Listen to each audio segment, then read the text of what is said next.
Hello, Mark. You look strange. You have something on your mouth. What's that? Well, I'm doing some major construction in my home right now. No, not really.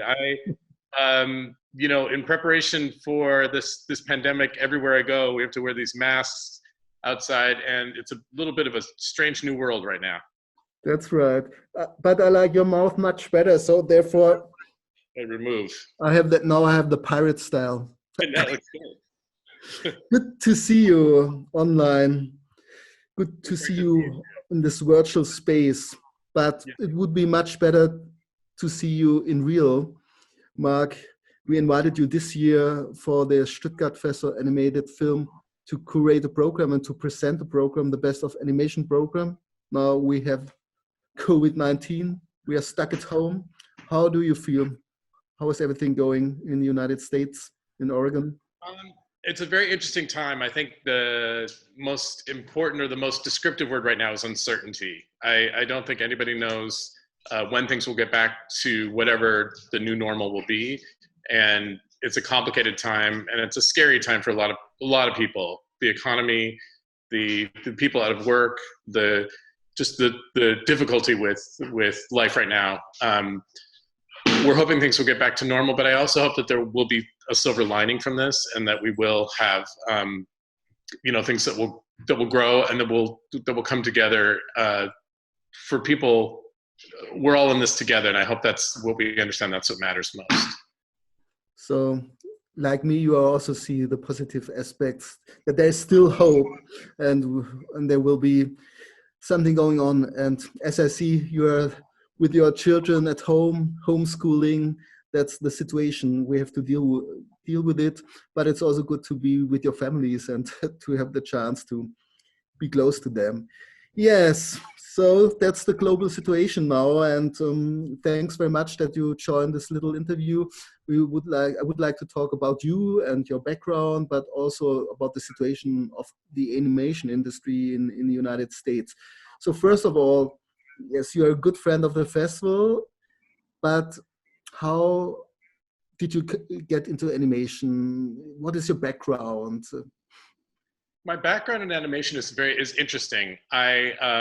Growing up, my family went to Europe, and we read a lot of comics, the British comics. I got really interested in British comics and British animation early, and then when I moved to Portland, where I live now, my family coincidentally lived across the street from Will Vinton, and it was at that point I didn't understand anything. I was wrapped up in my own world, but I knew that this is the guy who won an Oscar and had an Oscar on his mantle. And so occasionally we would see it and be like, wow, there's an Oscar. And that got us into sort of the whole animation world. And we were super, it was an interesting connection, getting to know him and his kids. And that sort of began to fuel my interest in especially stop motion. So you really start with stop motion nearby, because I know we met the first time when you have been involved with Leica and the establishment of Leica, but Leica indeed before was Will Winton Studios. So you are like you start with Leica even before Leica exists, as I understood. Absolutely. It's very coincidental. I think about it a lot.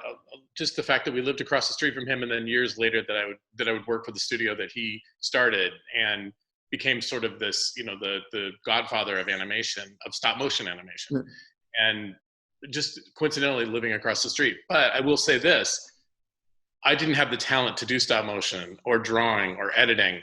My father has an advertising background, and so I was always interested in marketing, and I was able to sort of combine my love of animation, which I can appreciate animation even though I can't do it, but the ability to market the animation and work in publicity and events and things like that around animation allowed me to merge those worlds.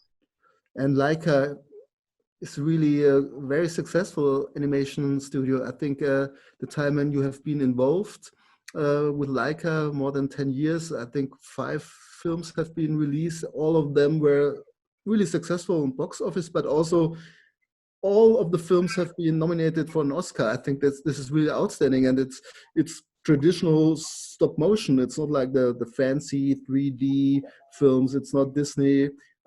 What was the recipe of the success? What do you think?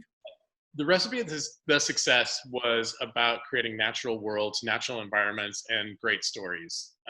Travis Knight, the really the creative genius behind Leica, embraced storytelling and embraced the creation of magnificent props, magnificent puppets, and storyboards.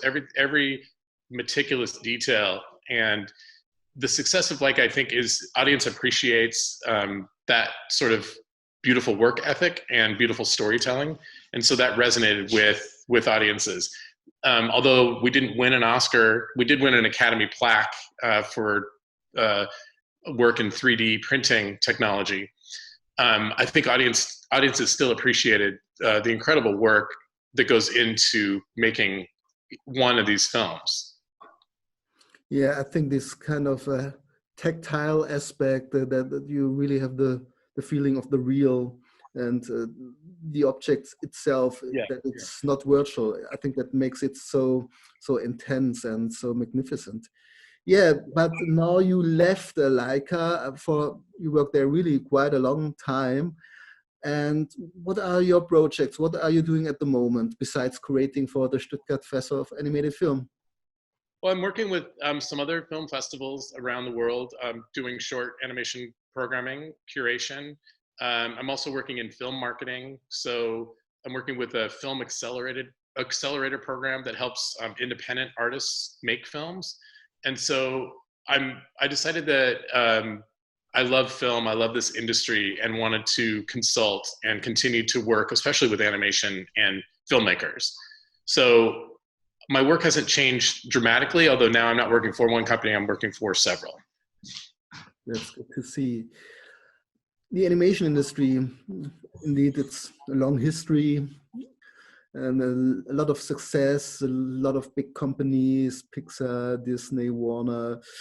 How is the situation now? I think compared to live action, it's much better because you can do a lot of digital things, but what are the feedbacks of your colleagues of the industry? Because the cinemas are down and indeed the films will be watched on Netflix, Amazon, now there's Disney Plus, but is it okay, or is there still already now a difficult situation?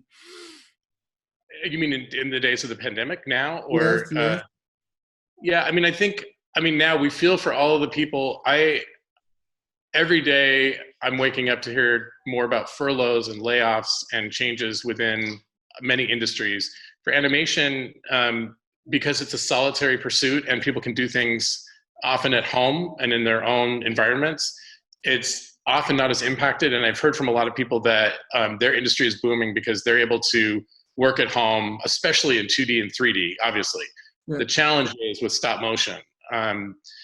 You have to be on site. And right now, the studios in Portland, there's 3 major stop motion films going on in Portland right now. And all studios right now are on hiatus because you can't be in the environment with the group of people around you to create the film. So stop motion is definitely feeling the challenges of what's going on currently. But again, I've heard from professors and from people within the industry that individuals, especially students and people who can work at home, are creating a lot of work. One thing that I notice is interesting with the pandemic, when you're watching live television and you're seeing commercials, you can tell right away if a commercial was made prior to 2020 or after this pandemic kicked off, because you see people huddled together, you see a lot of proximity of people. Well, animation allows for a quick response to that, as quick as it can be, to help create new content for companies that need to make commercials when they can't shoot, because Hollywood is shuttered right now and a lot of local production companies can't make their commercials. So animation is one format that can exist if the individual can be at home doing this independently. Yeah, that's the good thing, but the general picture indeed is much worse. So we are like a little bit in a kind of nutshell protected, but it will change anyhow. But we hope will be together quite soon, and that you will be back in Stuttgart next May. We don't know, but I think there are chances that you come to Stuttgart and present your curated program, the Best of Animation program. Maybe at the end, a few words about the program you created, the criteria, what kind of animated films you choose for the program? Well, when I was given this honor to select 4 different blocks for this program, it was thrilling because of the amount of incredible work that's gone through your festival. And what I wanted to do was create 4 uniquely diverse programs that spoke to the human condition, which I think it's not ironic or coincidental. It's appropriate for what's going on right now. Animators are often their stories reflect the times. The times often repeat themselves with interesting themes of political disarray or emotional disarray, things like that. And animators, it's a timeless, universal medium. And so in my program, and it's interesting because I wanted to read something that I wrote before the pandemic kicked off, but in summary of the program that I was presenting. And I wrote, the themes of imperfection and general human vulnerability. These works honor everyday life, burdened or blessed with a dose of bureaucracy, love, family, and pain. The universal toil reflects the artist's relationship to their political, societal, or deeply personal experiences. I think it's interesting that when I wrote that, again, there was no pandemic in mind, but there were things going on politically that have still contributed to the way society is now and the way that we all handle in our own different ways, individually and as a country. And I think this program still reflects that. Even before the pandemic, this is not a perfect world. This is a world filled with challenge, and animators in such a beautiful way, individual way, really respect and represent that challenge. And it gives us an example, almost an artifact for us to look back and see history through their eyes, through a creative vision. So again, I don't think the words I wrote, it's not that they're so profound now given the time. It's just that themes of these sorts of things happening, whether it's in society or with individuals, are things repeat, are cyclical, things come back around again.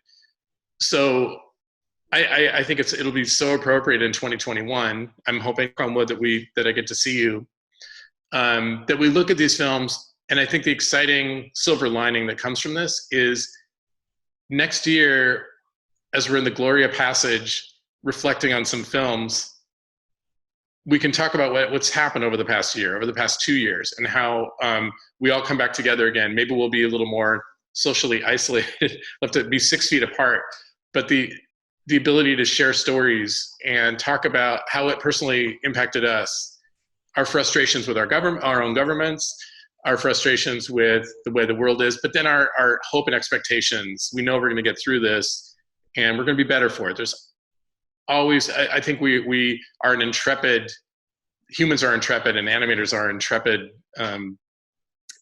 storytellers, and they can help us sort of navigate these troubled times. And so, like you, I think we're both optimists, but we also recognize that the greater world out there influences us significantly. Yeah, that's a really good kind of reflection, and how animation could deal with this uncanny, strange, dystopic situation, and represent and create images, maybe images which you can't create with live action, with all these documentations and documentaries and news. I think it's a kind of condensation. So thanks very much for this kind of introduction for next year's program. Perfect. And we can't show them this year, unfortunately, but we try to organize a film. And this is birthed by Senior Baumane. And we will show this film after our talk. And so the people have a chance to get a piece of your program already now. So thanks very much, Mark. I can't I can't thank you again. I consider all of you like family, and I can't wait to see you again. And I mentioned briefly, but Stuttgart is such an important time in the year. Just as I mentioned, the seasons are changing. It could be cold, it could be hot, it could be rainy, it could be sunny, but it's a necessary part of the animation journey. And I'm saddened that we're not there this year, but it makes next year even more. I'm more thrilled about going next year. Thanks very much. And our motif is stay animated. Oh, I like it. Keep on rocking the free world, and greetings to Portland, and see you next year. Bye. Okay. Thank you. Bye. Bye.